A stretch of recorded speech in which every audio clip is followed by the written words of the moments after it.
EDH Deck Building. I am your host, Demo, and this is 5 cards that I think should see a little bit more play in the Commander format. I'm going to start out this time at number 5 with Breaking Wave, 2 blue sorcery. You may cast Breaking Wave as though it had flash if you pay 2 more to cast it. So if you pay 6 mana, you can cast it at instant speed, which of course can be really important because of what it's doing. Simultaneously untap all tapped creatures and tap all untapped creatures. So obviously you can cast this at instant speed on an opponent's turn if, say, they're about to swing at you with a bunch of creatures or something like that, right? They've just paid their Craterhoof Behemoth, and on combat, of course, they're going to swing out and run over everybody. You can at instant speed pay 6 mana to tap all their creatures, and you'll also untap probably your creatures and maybe some others. That certainly is a way to use this card, but this card specifically works really well with a few commanders, I think, or in a few different kinds of commander decks. And that's why I always like to mention cards like that on this series, is cards that fit specifically with certain commanders. I had talked about this card recently in a Deck Doctor video I did for a patron of the Archmandrite, which has this ability to tap down your creatures to draw cards. And if you're in any deck where you have the ability or want to be tapping down your own creatures, this card is really good, in particular because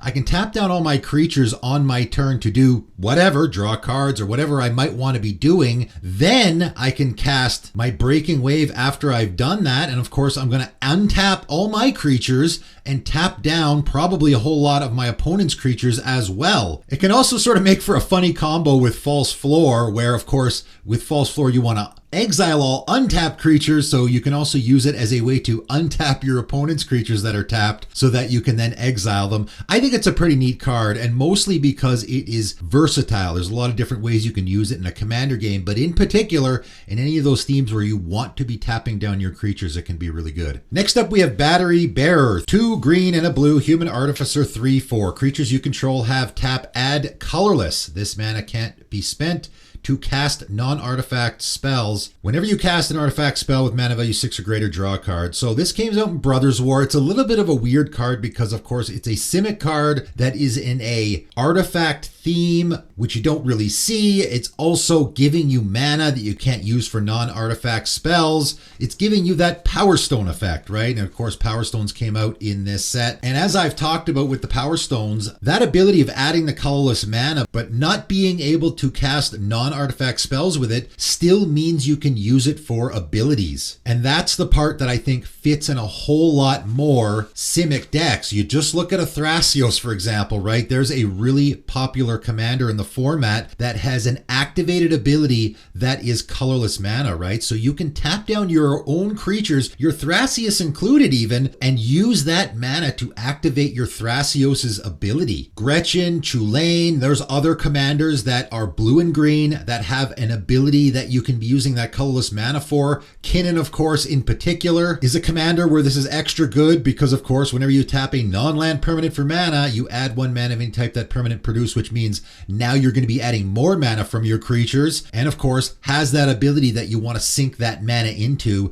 and possibly use it even more than once in a turn. So I think there are some interesting Simic decks that really would like this card, and funny enough, works with the Breaking Wave as well, because there is a card that will be tapping down your creatures that you can then untap them. All right, moving on to number 3 this time. It's Light from Within, 2 white enchantment. Has this Chroma ability. Each creature you control gets +1/+1 for each white mana symbol in its mana cost. This card sees almost no play in the format at all, and I think it is maybe the best Anthem effect in white, period. It's only in 454 decks on EDH Rec. That is essentially nothing. And I think if you're looking for an Anthem effect in white, it doesn't get much better than this. In a 2-color deck, it's less good, but in a mono white deck, this is so good. Any of your just 1 pip white creatures are going to get +1/+1. Any creatures with 2 pips are going to get +2/+2, right? And it only gets better from there. If I'm playing an Avacyn deck, my Avacyn is now an 11/11. If I'm playing a Safara Sky's Blade,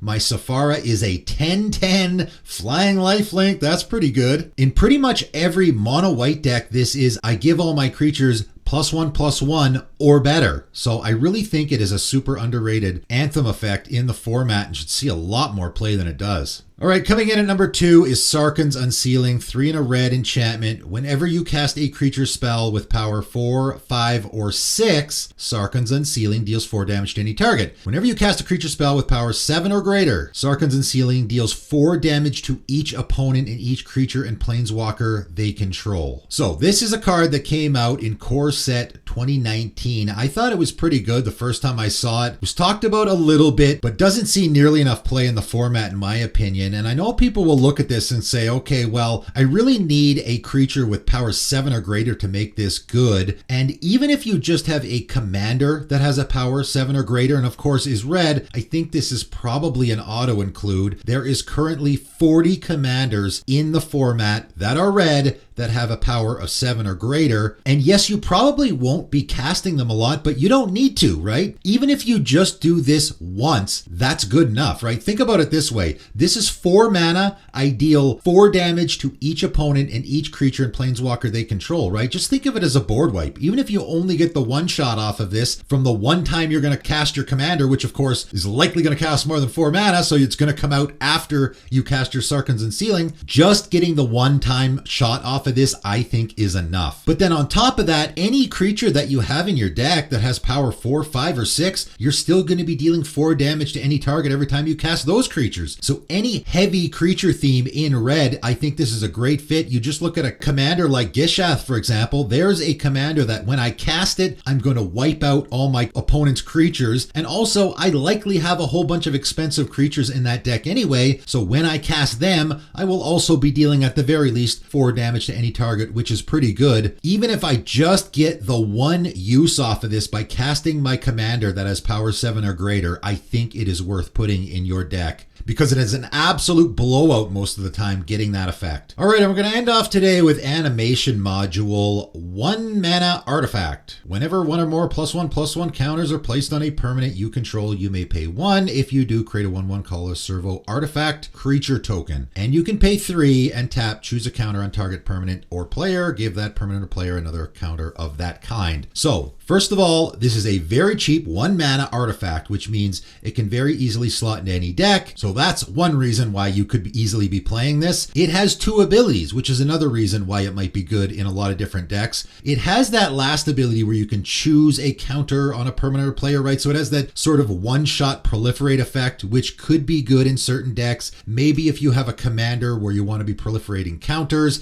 and you don't really have a lot of proliferate options because you're not really in colors that do that well, it can be good. Where it's really, really good though is that first ability. And of course, anytime you're putting +1/+1 counters on a permanent happens in a whole lot of decks. In fact, there is 208 commanders in the format that are putting +1/+1 counters on themselves or on other creatures. That's a whole lot. So every time you do so, and usually those commanders are doing it repeatedly, right? You can pay 1 and make a servo token. Now, that's not a huge payoff to be paying 1 to get a 1/1 colorless servo artifact creature token, but in certain decks it can be extra good. For example, in a Best Soul Nourisher deck where you want to be making 1/1 creatures, right? Seems like a fantastic fit in that deck. In a Fane the Broker deck where you are putting counters on creatures but you also want sack fodder, it seems like a really fantastic fit in that deck as well. In an Embrose Dean of Shadows deck where you are putting +1/+1 counters on your creatures, but you also want, I guess, not sack fodder, but creatures that you can kill easily with your commander's ability to draw cards. In a Zabaz deck seems like a phenomenal include because, of course, you're already in an artifact theme and you are putting lots of +1/+1 counters on your creatures, and of course, they're going to be moving around, and as you do so, same thing. Any Itch Techic deck seems like a phenomenal include because, of course, you're putting +1/+1 counters on your commander and your golems all the time, and when you do so, you can make those servo tokens, which of course are artifacts that you can then have go to the graveyard to make more +1/+1 counters. You can get into some serious loops here, right? In a Yeheni deck seems like an absolute auto include because of course you have an opponent's creature die, it gets a +1/+1 counter on it, you can make a servo token, which is then nice sack fodder for your commander. You can get into some really neat combos with this card. I used to have actually a modern deck that used it with Syndicate Trafficker where I would pay 1, sacrifice an artifact, put a counter on my Syndicate Trafficker, which of course I could then pay 1 to make a servo token, which I could then use to sacrifice to my Syndicate Trafficker, right? So there's some really neat combos you can get into here, especially if you have a commander or a creature that is sacrificing artifacts or creatures to put counters on itself. It is a really unique, interesting, versatile card. And of course, because there's so many commanders in the format that are doing the +1/+1 counter theme, it might be an easy slot into your deck. Give it some consideration. That is it for today, though. 5 more cards that I think should see a little bit more play in the commander format. And if you are thinking of purchasing any of these cards, I have a TCG player link. It is in the description below. Feel free to give it a click. It does help support the channel. But that is it for today, and thanks for tuning in.